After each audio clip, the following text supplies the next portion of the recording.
ओ राम राम भाऊसाहेब. राम राम भाऊसाहेब. राम राम. बोला, काय काम आहे? सांग रे.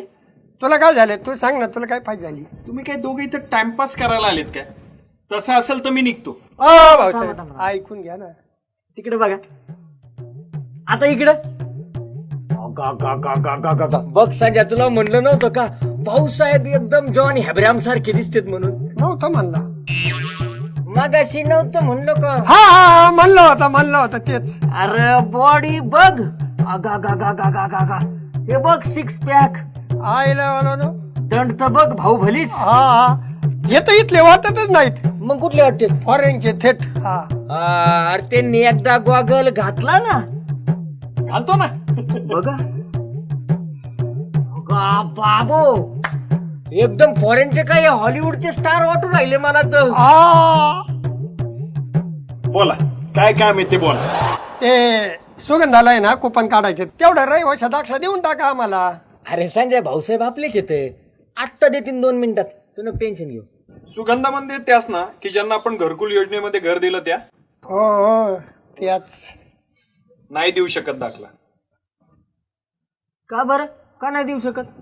अहो, त्यांनी 5 वर्षाची घरपट्टी आणि पाणीपट्टी भरलेली नाहीये. माणूस पाठवला तर त्याच्याकडेही देत नाही. त्यांना घरकुलही मिळालं नसतं, पण सरपंचांनी गरीब म्हणून सांगितलं म्हणून त्यांना घरकुल दिलं गेलं. असं सांगा ना मग.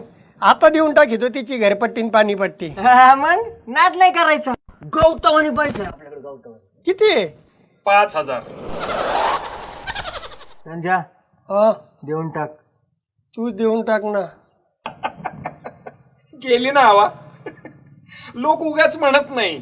सगळ्याचं सोंग आणता येतं, फक्त पैशाचं सोंग आणता येत नाही. हो भाऊसाहेब टिपून ठेवा.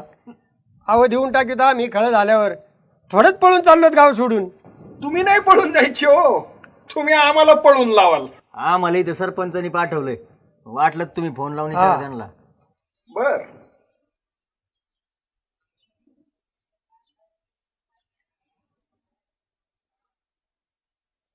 हॅलो सरपंच. अहो सुगंधाबाईचा रहस्य दाखला न्यायला 2 जण आलेत. अहो दाखला दिला असता, पण ज्यांनी घरपट्टी पाणीपट्टी भरलेली नाही त्यांना आपण दाखला देत नाही ना. काय या दोघांकडून वसूल करू? ठीक आहे, ठेवतो. गणप्यात चल. संजय भाऊसाहेबासारखा माणूस अख्ख्या जगात शोधून सापडायच नाही. जास्त होतंय रे. भारतात नाही ते बी जास्त होते. महाराष्ट्रात आणखीन थोडं खाली जिल्ह्यात हे बरोबर आहे. भाऊसाहेबासारखा माणूस अख्ख्या जिल्ह्यात शोधून सापडायच नाही. हा